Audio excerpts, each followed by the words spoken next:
அஸ்ஸலாமு அலைக்கும் வரஹ்மத்துல்லாஹி வபரகாத்துஹு. அன்பும் கண்ணியமும் கொண்ட அல்லாவின் அடியார்களே.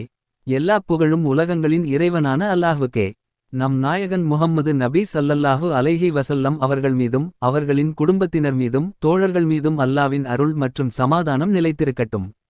அருமையான சகோதரர்களே, அல்லாஹ் நமக்கு அருளிய இந்த ரமலான் மாதத்தில் நாம் 2 பத்துகளை நிறைவு செய்து விட்டோம். 20 நாட்களும் கடந்து இப்போது மிகவும் முக்கியமான 3வது பத்திற்குள் நாம் நுழைந்து இருக்கிறோம். இந்த நேரம் ஒவ்வொரு முஸ்லிமுக்கும் சுயபரிசோதனை செய்ய வேண்டிய நேரமாகும்.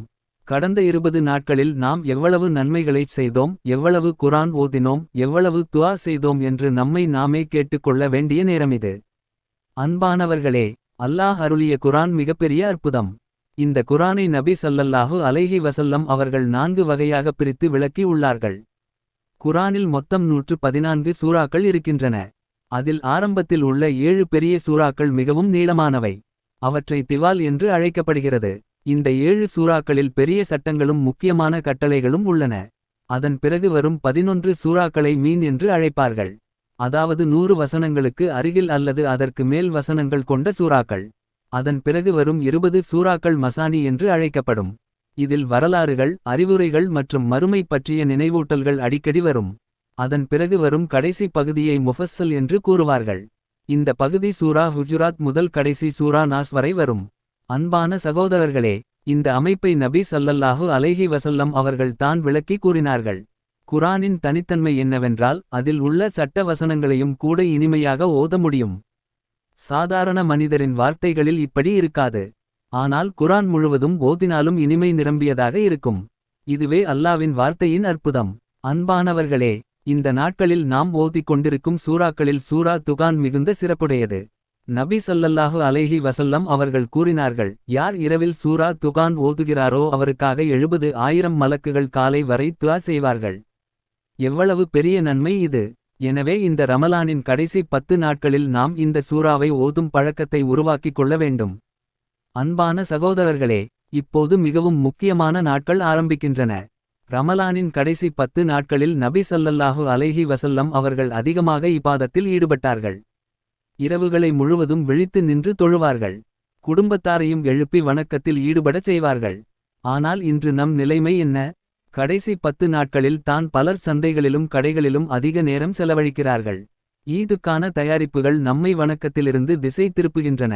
அன்பானவர்களே, உலகத்தில் பல இடங்களில் உள்ள முஸ்லிம்கள் அமைதியாக தொழ முடியாமல் பயத்துடன் வாழ்கிறார்கள். ஆனால் அல்லாஹ் நமக்கு அமைதியான சூழலை வழங்கி இருக்கிறார். இந்த பாதுகாப்பான வாழ்க்கைக்கு நாம் அல்லாஹ்வுக்கு நன்றி செலுத்த வேண்டும். நன்றி இல்லாமல் வாழும் மக்களை அல்லாஹ் சோதிப்பான் என்று குர்ஆன் நினைவூட்டுகிறது. அன்பான சகோதரர்களே, இந்த கடைசி 10 நாட்களில் மிக முக்கியமான அமல் எது என்றால் அது ஏத்திகாப். பள்ளிவாசலில் தங்கி அல்லாஹ்வை நினைத்து இபாதத்தில் ஈடுபடுவது தான் ஏத்திகாப். பள்ளிவாசலில் இருப்பது மிகப்பெரிய நன்மை கொண்டது. நபி ஸல்லல்லாஹு அலைஹி வஸல்லம் அவர்கள் கூறினார்கள், ஒரு மனிதன் தொழுகையை முடித்துவிட்டு பள்ளிவாசலில் உட்கார்ந்து இருந்தால் அவன் உட்கார்ந்து இருக்கும் வரை மலக்குகள் அவனுக்காக துஆ செய்க. அன்பானவர்களே, ஏத்திகாப் 3 வகை உள்ளது. ஒருவர் நேர்ச்சையாக வாக்கு செய்து கொள்ளும் ஏத்திகாப் ஒன்று. ரமலானின் கடைசி 10 நாட்களில் செய்யப்படும் சுன்னத்தான ஏத்திகாப் ஒன்று. மேலும் எந்த நேரத்திலும் பள்ளிவாசலில் நியத்துடன் தங்கி செய்யப்படும் நபிலான ஏத்திகாப் ஒன்று. பள்ளிவாசலுக்குள் நுழையும் ஒவ்வொரு முறையும் ஏத்திகாப் நியத்துடன் நுழைந்தால் அந்த நேரம் முழுவதும் நமக்கு நன்மை கிடைக்கும். அன்பான சகோதரர்களே, இந்த 10 நாட்களில் நாம் செய்ய வேண்டிய அமல்கள் அதிகமாக குர்ஆன் ஓதுங்கள். தினமும் 3 ஜுஸ் ஓதினால் 10 நாட்களில் ஒரு முறை முழு குர்ஆனை முடிக்கலாம். அதிகமாக திக்ர் செய்யுங்கள். சொல்லுங்கள், சுப்ஹானல்லாஹ் வல்ஹம்துலில்லாஹ் வலா இலாஹ இல்லல்லாஹ் வல்லாஹு அக்பர். அதிகமாக துஆ செய்யுங்கள். குறிப்பாக இந்த துஆவை சொல்லுங்கள். اللهم إنك عفو تحب العفو فاعف عني. اللهم إنك عفو تحب العفو فاعف عني. அன்பானவர்களே, இந்த கடைசி 10 நாட்கள் மிகவும் மதிப்புடையவை. இந்த நேரத்தை வீணாக்காமல் அல்லாவின் இன்பத்திற்கு ஏற்ற அமல்களில் செலவிடுவோம். அல்லாஹ் நமக்கு லைலத்துல் கத்ரின் நன்மையை பெறும் பாக்கியத்தை அருள்வானாக. இறுதியாக எல்லாம் வல்ல அல்லாஹ்விடம் நாம் துஆ செய்வோம். அல்லாஹ்வே, இந்த ரமலானின் இறுதி நாட்களை நன்மையுடன் கழிக்க எங்களுக்கு தஃபீக் தா. எங்கள் பாவங்களை மன்னித்து எங்களை உன் அருளால் நிரப்புவாயாக. அன்பான சகோதரர்களே, இந்த பயனுள்ள உரை உங்களுக்கு பிடித்திருந்தால் ஆதரவு அளியுங்கள். இந்த நிகழ்வை விரும்புங்கள், உங்கள் நண்பர்களுக்கும் பகிருங்கள். மேலும் நமது நிகழ்வுகளை தொடர்ந்து பெற சேனலை பதிவு செய்ய மறக்காதீர்கள்.